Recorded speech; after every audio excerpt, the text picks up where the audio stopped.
Pagi hari tanggal 26 Desember 2014, seorang karyawan DoubleTree Hotel di Portland, Oregon menemukan mayat seorang wanita muda tanpa identitas di tangga hotel.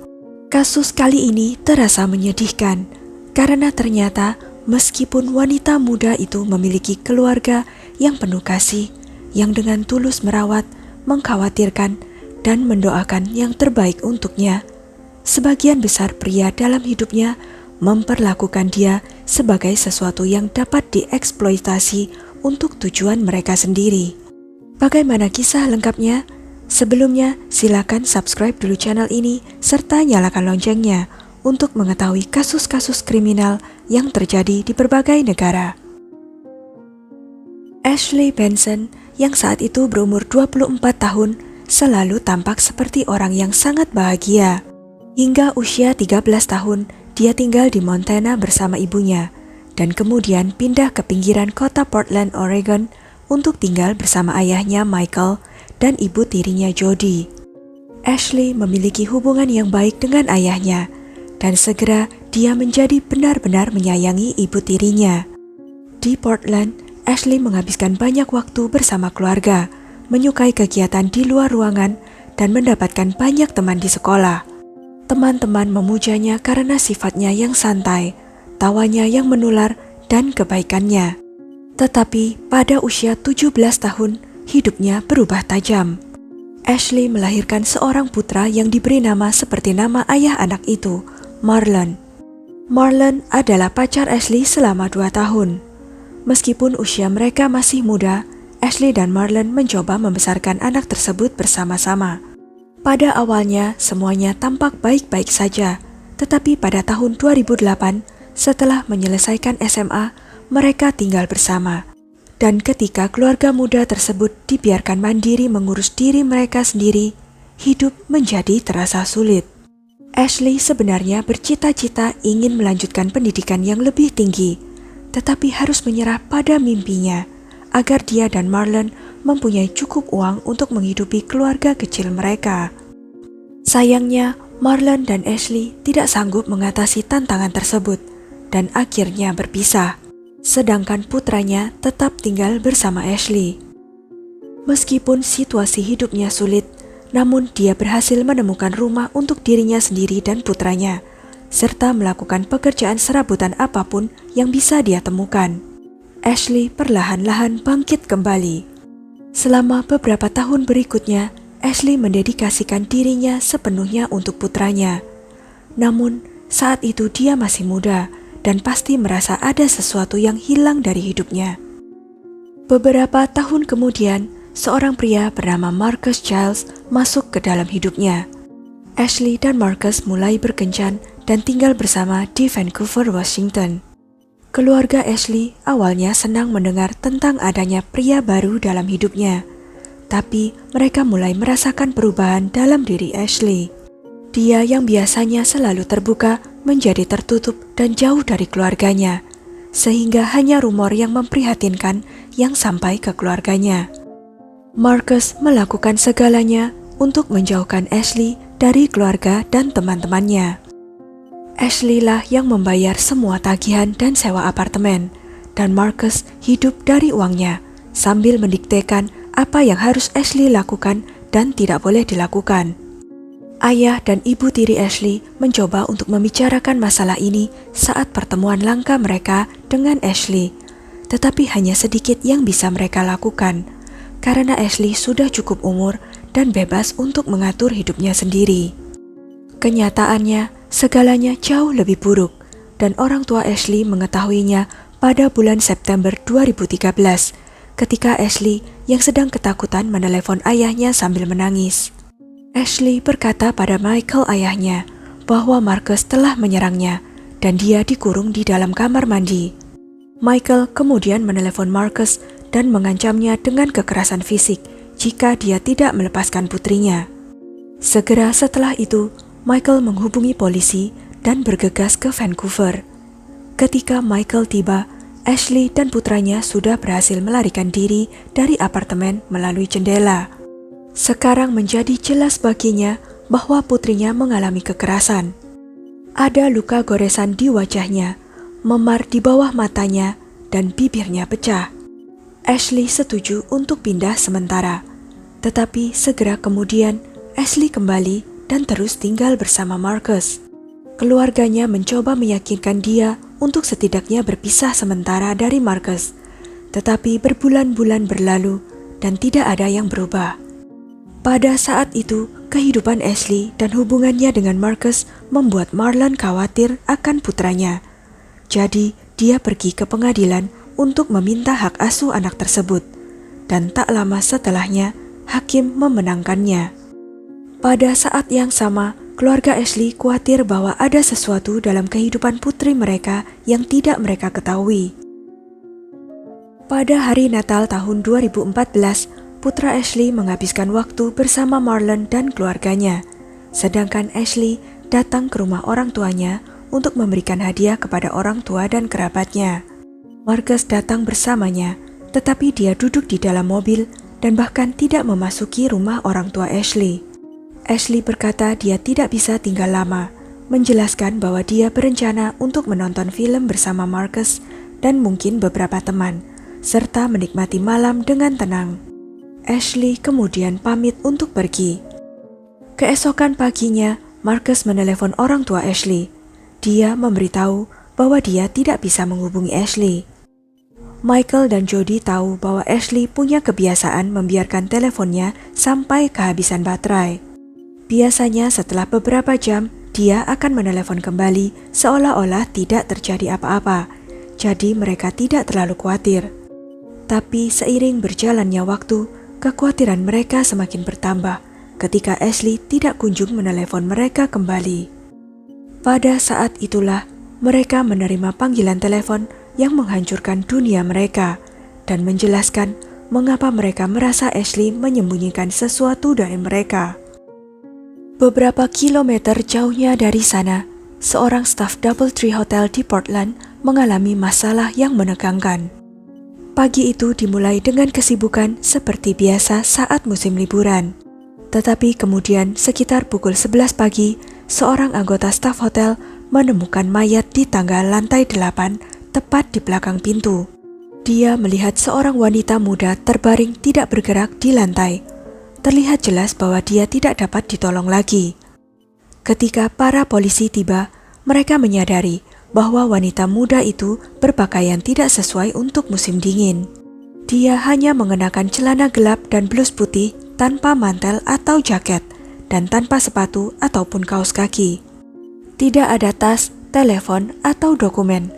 Oleh karena itu, penyelidik berasumsi bahwa dia adalah tamu hotel, dan barang-barangnya pasti tertinggal di kamarnya. Dia tidak memiliki luka yang terlihat, kecuali bekas luka di lehernya, yang menunjukkan dia tewas bukan karena terjatuh dari tangga, tetapi kemungkinan besar karena dicekik. Kuku wanita muda itu juga menarik perhatian. Terlihat jelas bahwa dia baru saja melakukan manicure, tetapi sebagian besar kuku di tangan kirinya patah, dan tidak ada kuku di jari telunjuk kirinya. Namun, mereka tidak dapat menemukan kuku di dekat tubuhnya. Polisi menyimpulkan bahwa ini adalah pembunuhan, dan korban telah melawan penyerangnya dengan sengit. Tetapi pembunuhan tidak terjadi di tangga itu. Sayangnya, setelah berbicara dengan staf hotel, penyelidikan menemui hambatan. Tidak ada yang bisa mengingat korban. Sejauh yang mereka tahu, tidak ada orang yang check-in atau check-out yang cocok dengan deskripsinya. Kebetulan pula, di hotel itu sistem pengawasan baru sedang dipasang di gedung, dan kameranya masih belum berfungsi. Ini berarti bahwa polisi harus mengandalkan metode lama tanpa bantuan rekaman CCTV. Petugas polisi mulai berkeliling dari kamar ke kamar, mengetuk pintu, dan berbicara dengan tamu. Ini adalah tugas yang memakan waktu dan menantang, mengingat bahwa hotel hampir penuh saat hari libur, dan ada 10 lantai yang harus diperiksa. Mereka mulai dengan kamar-kamar yang paling dekat dengan lantai 8, karena percaya bahwa si pembunuh mungkin menghindari adanya saksi. Untungnya, polisi tidak harus memeriksa semua kamar hotel. Seorang resepsionis hotel ingat bahwa ada seorang wanita yang menelepon mereka sepanjang pagi untuk menanyakan tentang temannya, dia tahu bahwa temannya akan menginap di kamar 715 dengan seorang pria bernama Chris Yun. Polisi kemudian meminta staf untuk memeriksa data pendaftaran, dan mereka menemukan bahwa kamar 715 memang didaftarkan atas nama Chris Yun. Chris Yun telah memesan kamar untuk tanggal 26 Desember, tetapi dia telah tiba sehari sebelumnya dan bertanya apakah dia bisa mengganti tanggal check-in menjadi tanggal 25 Desember. Pria itu kemudian membayar tunai dan meninggalkan hotel sebelum mayat wanita itu ditemukan. Dia hanya meninggalkan kunci kamarnya di meja depan tanpa konfirmasi dengan pihak resepsionis. Polisi kemudian memeriksa kamar 715. Kamar itu tampak relatif bersih dan hanya terdapat 2 kaos kaki dan kotak pizza di tempat sampah. Namun ketika penyelidik TKP sedang mengambil foto, mereka menemukan sepotong kuku akrilik yang cocok dengan yang ditemukan pada korban. Sekarang penyelidik yakin mereka menuju ke arah yang benar. Dengan kecurigaan yang semakin besar, polisi memusatkan perhatian mereka kepada Chris Yun dan menemukan bahwa dia tinggal di gedung multi-apartemen di Bellevue, Washington. Pada saat itu, petugas memeriksa apakah ada panggilan yang dilakukan dari kamar 715 dan menemukan panggilan telah dilakukan dari kamar tersebut ke nomor telepon iklan yang dipasang di situs web Backpage. Situs ini sering menampilkan iklan dari wanita yang menawarkan layanan pendamping, dan iklan itu menawarkan wanita bernama Veronica. Foto-foto di iklan itu cocok dengan korban yang ditemukan di tangga. Tak lama kemudian, di dekat mesin penjual es krim, petugas menemukan sebuah dompet, dan di dalamnya terdapat dokumen dengan foto korban yang bernama Ashley Renee Benson. Polisi menyampaikan kabar tersebut kepada keluarga Ashley. Mereka benar-benar terpukul. Mereka harus menghadapi tidak hanya kematian putri mereka, tetapi juga kenyataan bahwa putri mereka menjalani kehidupan ganda. Para penyelidik kemudian berbicara dengan Marlon dan Marcus. Marlon dengan cepat dikeluarkan dari daftar tersangka karena Ashley terbunuh pada hari Natal, di mana Marlon menghabiskan hari itu bersama keluarganya dan dapat membuktikannya. Berdasarkan pengakuannya, Marlon juga tahu bahwa Ashley telah menyediakan layanan pendamping. Karena itulah dia memperjuangkan hak asuh atas putra mereka dan hakim memenangkannya. Keluarga Ashley mencurigai Marcus karena dia telah menganiaya Ashley, dan mereka curiga dia selalu mengendalikan berbagai aspek kehidupan Ashley. Menurut catatan, Marcus sebelumnya pernah berselisih dengan polisi, termasuk tuduhan penyerangan. Alibinya juga tidak sekokoh Marlon. Menurut pengakuannya, setelah mengantar Ashley ke hotel, dia menghabiskan waktu di rumah bermain video game, dan tentu saja tidak ada yang bisa memverifikasi hal ini. Tak lama berselang, polisi mendapatkan petunjuk lain yang luar biasa. Mereka mendapatkan telepon dari hotel bahwa Chris Yun baru saja check-in lagi. Ketika para detektif tiba di hotel, pria itu baru saja meninggalkan kamarnya. Mereka langsung menahannya dan membawa dia ke kantor polisi untuk diinterogasi. Namun ketika mereka mulai menanyainya, para detektif segera menyadari bahwa ada yang tidak beres. Chris Yun tampak benar-benar terkejut karena polisi menganggapnya terlibat dalam pembunuhan. Dia tidak mengetahui siapapun yang bernama Ashley Benson ataupun Veronica, dan yang paling penting, dia belum pernah berada di dekat hotel sampai hari itu tanggal 26 Desember. Apalagi karena itu hari Natal, dia punya banyak saksi. Keluarga dan teman-temannya bisa memastikan bahwa dia ada di rumahnya di Bellevue, Washington. Dia juga punya banyak foto yang menguatkan ceritanya, dan dia bersikeras agar polisi mengambil sidik jari dan sampel DNA-nya. Chris menjelaskan bahwa dia adalah seorang DJ dan datang ke Portland untuk bekerja bersama tunangannya. Mereka telah memesan kamar untuk tanggal 26 Desember 2 bulan sebelumnya. Kasus ini semakin membingungkan karena semua petunjuk mengarah pada dia sebagai pembunuh. Tetapi Chris Yun jelas tidak mungkin berada di 2 tempat sekaligus. Kemudian salah satu detektif tiba-tiba bertanya kepada pria itu, apakah dia mengenal seseorang dengan nama yang sama secara kebetulan.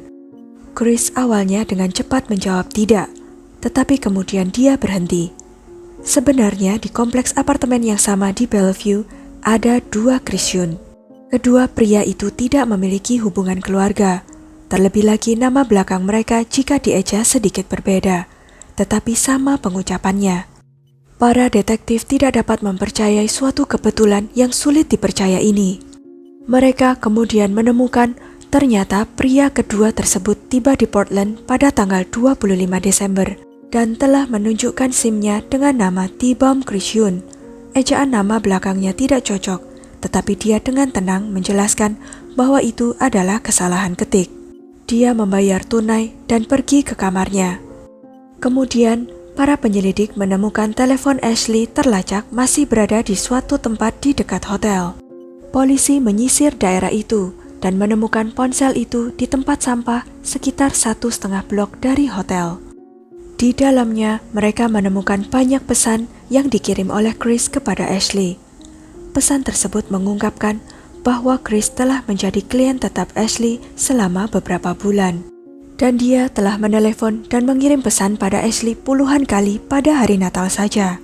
Namun ketegangan antara mereka semakin meningkat sebelum kematiannya, sebagian karena uang dan sebagian lagi karena Chris menjadi semakin posesif, sehingga dia menekannya untuk meninggalkan gaya hidupnya saat ini dan menjadi pacarnya.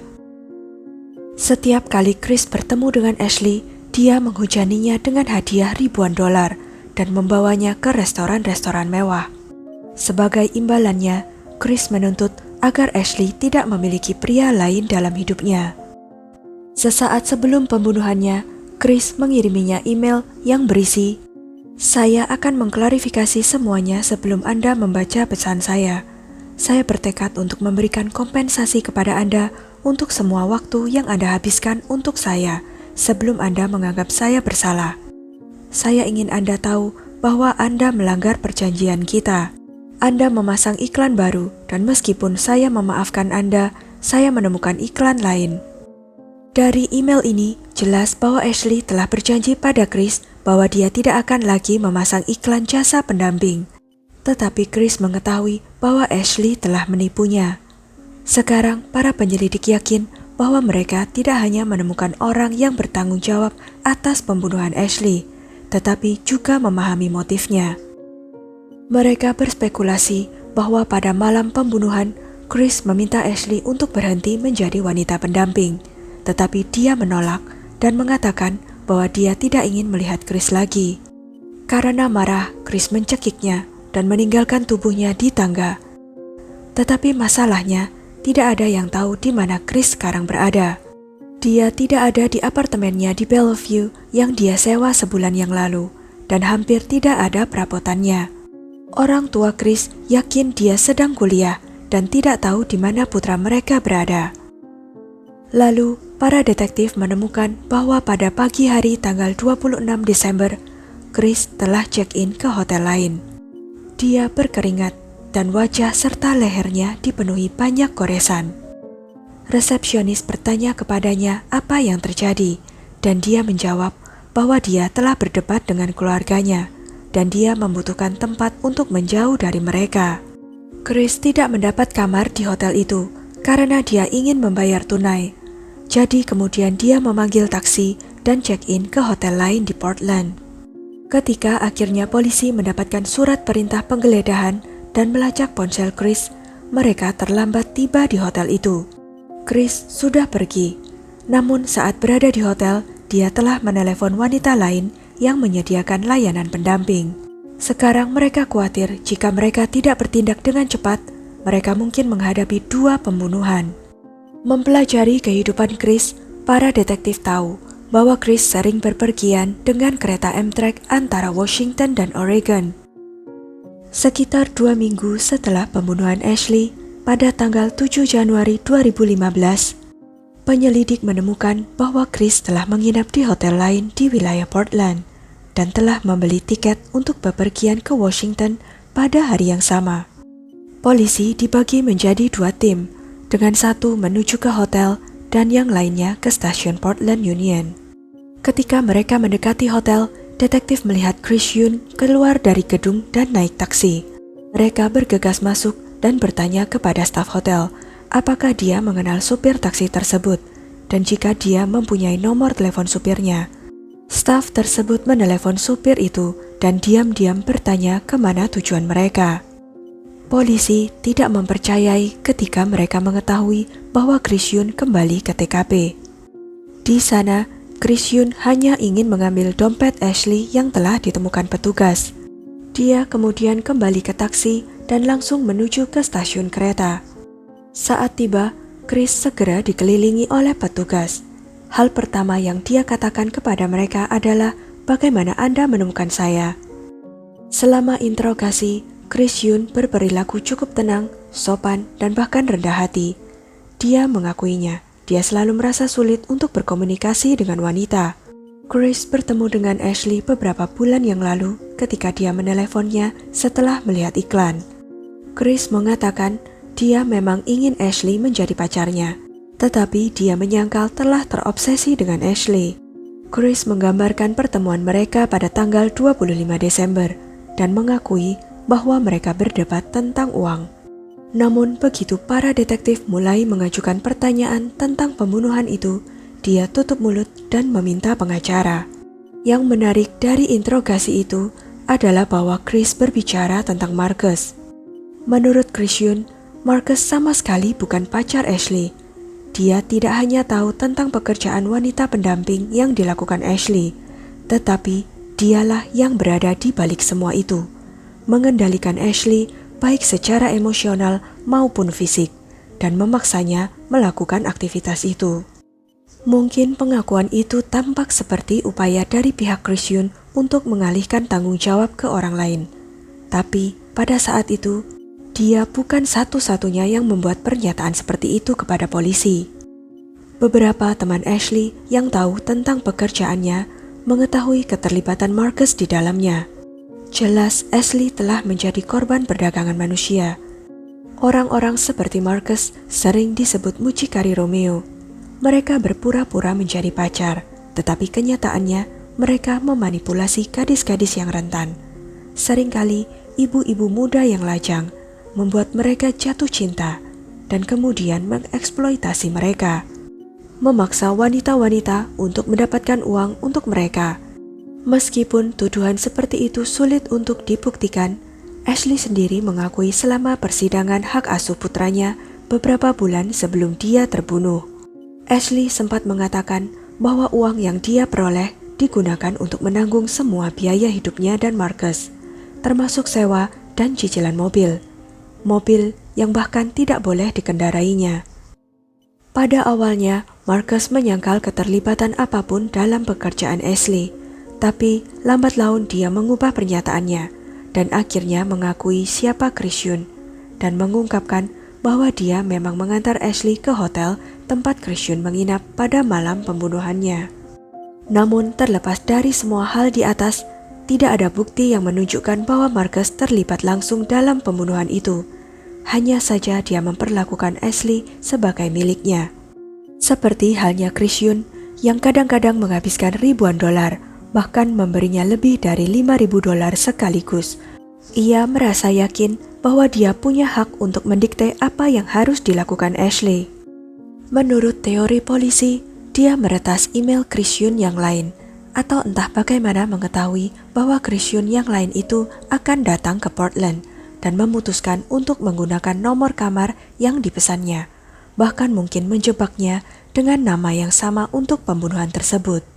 Saat menggeledah apartemen dan ponselnya, polisi menemukan bukti bahwa Chris Yun terlibat dalam perdagangan obat-obat terlarang.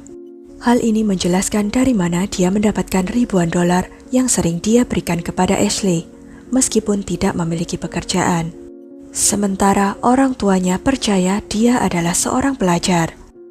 Meskipun awalnya Chris Yun bersikeras tidak bersalah dan menyangkal tuduhan terhadapnya, dia kemudian menyetujui kesepakatan pembelaan. Pada tahun 2017, Tae Bom Yun, atau dia lebih suka menyebut dirinya Chris Yun, mengaku bersalah atas pembunuhan tidak disengaja tingkat pertama dan dijatuhi hukuman 18 tahun penjara. Jelas bahwa dia tidak didakwa dengan pelanggaran terkait narkoba, tetapi alasan sebenarnya untuk hal ini tidak sepenuhnya jelas. Mungkin saja ini adalah syarat dari kesepakatan pembelaannya. Di persidangan lain, tuduhan perdagangan manusia terhadap Marcus Giles tidak terbukti di pengadilan. Sekian kisah kali ini. Jangan lupa untuk klik like, share, subscribe, dan komen ya pendapat kalian. Sampai jumpa lagi di video-video selanjutnya.